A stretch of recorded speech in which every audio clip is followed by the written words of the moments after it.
vocês estão, meus queridos? Hoje estaremos dando continuidade ao período do Entre Guerras, que corresponde ao terceiro módulo de História, factualmente, eventualmente, analisando hoje a Espanha e Portugal, tudo bem? Então, aula passada, no vídeo passado, nós pudemos aí fazer algumas referências em relação à construção do fascismo, alguma caracterização sobre o nazismo, lógico, né, em evidência nos pontos importantes da apostila. Hoje nós vamos ver aqui sobre o franquismo, o salazarismo, o ponto alto e também fazendo aqui uma repercussão em relação à Guerra Civil Espanhola. Então nós temos aqui a situação da Espanha nos anos do período de 20 a 30, né, que é justamente o período do Entre Guerras, crise econômica, crise social e crise política. Então a instabilidade que se percebia na Alemanha, que se percebia na Itália também, nós percebíamos que estava evidente em Portugal e na Espanha. Então é uma série de questões parecidas, né? A questão de uma inflação enorme, desemprego, instabilidade social, uma sociedade em estado de anomia e particularmente o crescimento então das frentes populares, que são os partidos de esquerda, com uma tendência principalmente muito anarquista, batendo de frente então com quem? Com os militares e com os partidos conservadores. Ou seja, tem um período ali, dentro do contexto da história da Espanha, no período de 20, onde a Frente Popular ela vai subir ao poder por vias eleitorais, por vias democráticas.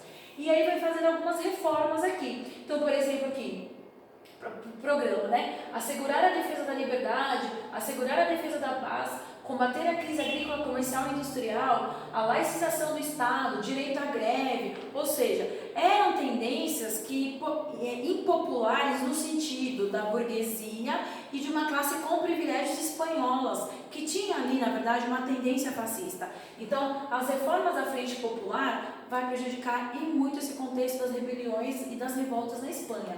Então, acontece uma guerra civil. Então, as primeiras reações aqui e força e oposição. Então, as primeiras reações contra as frentes populares, né? Tumultos e levantes populares, inícios de greves constantes, ocupação de terras, incêndios em igrejas, golpe de Estado em 36. Nós temos também essas guerras permanentemente acontecendo também nas colônias espanholas. Forças de oposição nacionalistas que tem por base, né, liderado ali o fascismo, maioria do exército monárquico conservador e que nós vamos chamar de falangistas, tudo bem? Que depois quem vai vir aqui numa linha de frente nesse contexto da guerra é o próprio Franco, né, Francisco Franco, que lidera ali os falangistas. E no contexto republicano são os socialistas, que correspondem à Frente Popular, que são os operários, os camponeses e até mesmo a própria Marinha espanhola. Intervenção estrangeira, alemães e italianos nacionalistas, ou seja, nós vamos ter uma intervenção criteriosa, importante na Espanha desses fascistas da Itália e da Alemanha, conduzindo o país então às falanges nacionalistas e não às frentes populares. Então essa intervenção vai ser uma intervenção militar. A União Soviética e a Brigada Internacional apoiavam as frentes populares republicanas e a Alemanha e a italiana os nacionalistas. Então a Segunda Guerra Mundial, a historiografia acaba dizendo que a Guerra Civil Espanhola, na verdade, ela foi um ensaio da Segunda Guerra Mundial. Seria assim um ponto que já começa a mostrar para a gente aonde vai dar então aquele grande conflito que seria a Segunda Guerra Mundial. E Portugal envia uma força em nome dos nacionalistas. Então Portugal também apoiava o governo da Falange, que seria fascista e nacionalista. Consequências da Guerra Civil Espanhola, tudo bem? Que acontece em 33. Milhares de mortos, feridos, mutilados e órfãos. Destruição dos meios de produção e do patrimônio artístico e monumental da Espanha. Campo de ensaio para as novas técnicas de guerra alemãs. Destruição das principais cidades espanholas, no caso Guernica. E vitória dos nacionalistas e instauração da ditadura franquista. Então, com o apoio da Alemanha e com o apoio da Itália, se estabelece um partido de direita, de consenso de direita e extremista, conhecido como franquismo, que na verdade é uma dissidência do fascismo na Espanha. Aqui é um quadro importante, né? Que é um quadro que retrata a Guerra Civil Espanhola, pintada, né, por Picasso. Então, Guernica, de Pablo Picasso. Guernica é uma obra do pintor espanhol, cubista Pablo Picasso. Ele retrata o bombardeio à cidade de Guernica durante a Guerra Civil, de 36 a 39. Mas no primeiro momento, esse conflito, na verdade, as causas começam em 33. Trata-se de uma das obras mais emblemáticas do artista e foi produzida em 37. Então, aqui, na verdade, como ele enxergou, né, o evento catastrófico de uma cidade que era apaixonada, uma cidade que era rural, que só tinham camponeses, foi bombardeada pelo governo com o apoio da Alemanha e da Itália. Então ele retrata assim, né, alguns símbolos que são emblemáticos da história da Espanha. Então, por exemplo, aqui a luz representa a bomba que está caindo em Guernica. Aqui, ó, o touro é o símbolo da Espanha, que ele quer fazer uma crítica, porque esse touro ele só está observando as pessoas morrerem e não está fazendo nada, que seria o governo espanhol. Uma mãe com seu filho chorando. Esse cavalo aqui enraivecido, né, que ele está aqui, não parece muito, mas aqui ele está com umas folhas de jornal, o cavalo feito de jornal, porque é o que saiu nas notícias no outro dia do ataque de Guernica. É um cavalo que está com raiva, com ódio, ele está perdido, matando todo mundo, e logo seriam as forças militares contra a população. Então é um quadro bastante chocante que ficou para a história do século XX em relação ao ensaio da Segunda Guerra Mundial. Aqui está o Francisco Franco. Então nós inauguramos a ditadura na Espanha, então, para a entrada da Segunda Guerra Mundial.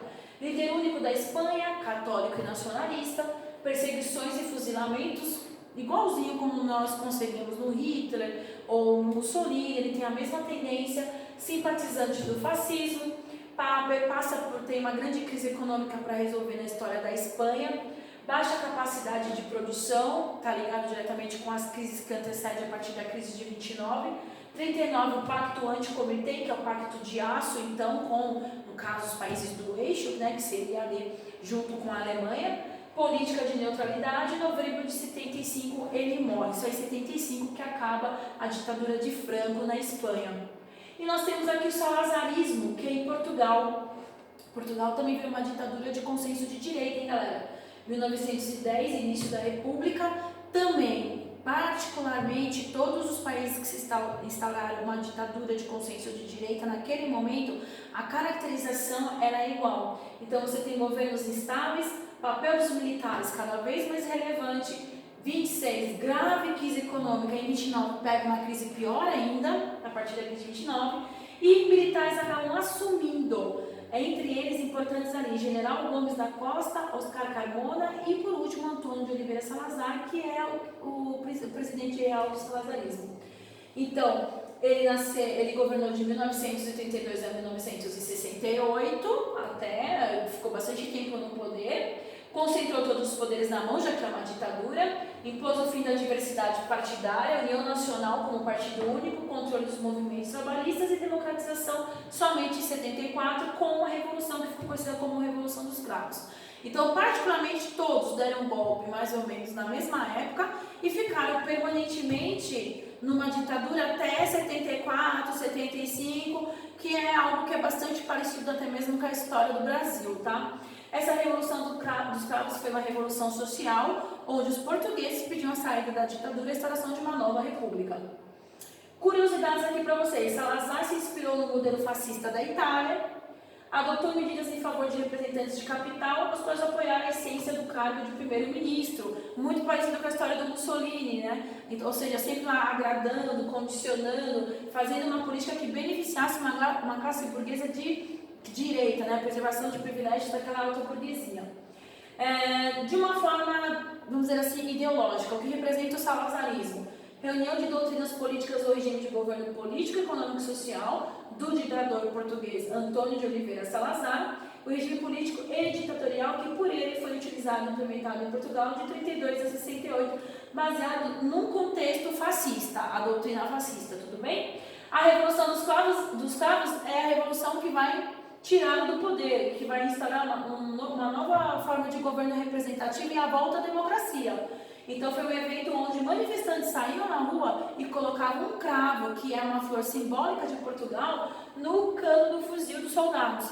Então os soldados estavam lá apontando a arma no momento da revolução, as pessoas vinham com o cravo e colocavam dentro do cano da arma. E aí desmontava o soldado que não podia atirar. Então por isso foi muito significativo. A mesma coisa do que aqui no Brasil nós fizéssemos com a rosa. Então eles fizeram com o cravo, que é a flor que representa Portugal. Então a Revolução dos Cravos foi um movimento que derrubou o regime salazarista em Portugal e ocorreu no ano de 1974, de forma a estabelecer liberdades democráticas com o intuito de promover transformações sociais no país. Então, após o golpe militar de 26, foi estabelecida uma ditadura, né, e que vai ser permanente até 64, e a partir da Revolução, então, é um movimento que, se nós pegarmos aproximadamente a data, está acontecendo muita coisa no mundo, viu, gente? Não é só em Portugal, não. No período de 70 a 80, nós temos, assim, diversos eventos sociais que estão em desacordo com as instituições que se deram autoritárias do período da Segunda Guerra Mundial. Não é só em Portugal, está acontecendo nos Estados Unidos, está acontecendo em Portugal, está acontecendo no Brasil, porque logo vai vir a lei de anistia e nós vamos aí revogar os atos institucionais do regime militar. Está acontecendo em diversos países, na Ucrânia, na Tchecoslováquia, ou seja, a jovialidade da década de 70 e 80 não quer mais regimes autoritários, quer formas de governo representativo com representação social, principalmente, e direitos constituídos pela Constituição. A Inglaterra e a França, como que elas se encontraram para a entrada da Segunda Guerra Mundial? Muito pontualmente aqui, embora elas estavam assim, teoricamente isoladas diplomaticamente, mas elas também estavam se organizando e se armando para enfrentar o Hitler, sim, porque já haviam os primeiros passos dele na Itália, em Portugal e na Espanha, e com medo disso também começam a fazer uma política, vamos dizer assim, militar mais escondida. Então, a Inglaterra, ela teve uma recuperação econômica rápida na crise de 29, protagonismo político e econômico, adoção de política de apaziguamento, tentando apaziguar as relações com Hitler, mas não deu certo, né? E programa armamentista próprio. Tanto ela quanto a França estão em programas armamentistas, tudo bem? A França, profunda crise econômica, que pra gente não tem novidade, a partir da crise de 29 todos estão em crise econômica, uma alta inflação, elevado desemprego, quadro de estabilidade política e política de apaziguamento. Então, percebem que a caracterização ela é bem semelhante tanto da Inglaterra quanto da França nesse processo. E tem outra característica importante também. Com medo do crescimento das frentes populares, dos movimentos comunistas e anarquistas, em corromper as instituições democráticas, principalmente na França e na Inglaterra, que eram pioneiras nesse processo republicano representativo no século XX, eles começaram a se preocupar, os estados, a fazerem reformas sociais, políticas trabalhistas, concomitantemente com os processos constitucionais, com medo de rebeliões e revoltas dentro da própria nação. Então, políticas sociais e trabalhistas foi a bandeira que a Inglaterra adotou para conter as massas, nesse sentido de manutenção da ordem interna, e políticas sociais e trabalhistas também foi uma caracterização desse contexto aí, né? Principalmente preocupado com essa questão de rebeliões, conter rebeliões internas e ainda se preocupar com o expansionismo do Hitler. Então, para evitar que partidos de esquerda crescessem dentro dessas repúblicas democráticas, então eles também fizeram muitas modificações sociais, inclusive sufrágio universal e direito de voto feminino, que é muito significativo nesse processo também.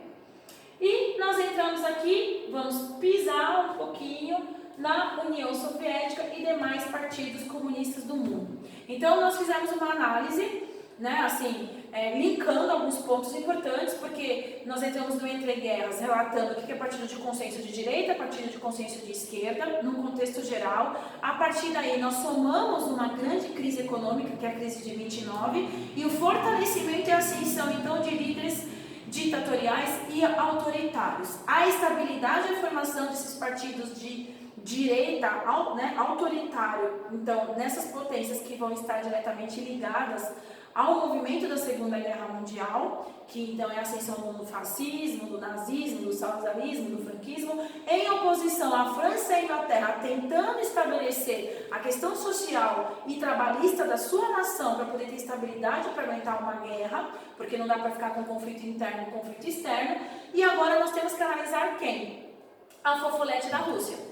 Né? Não tem como falar de todos sem falar do que? Da ascensão do comunismo pós-Revolução Russa.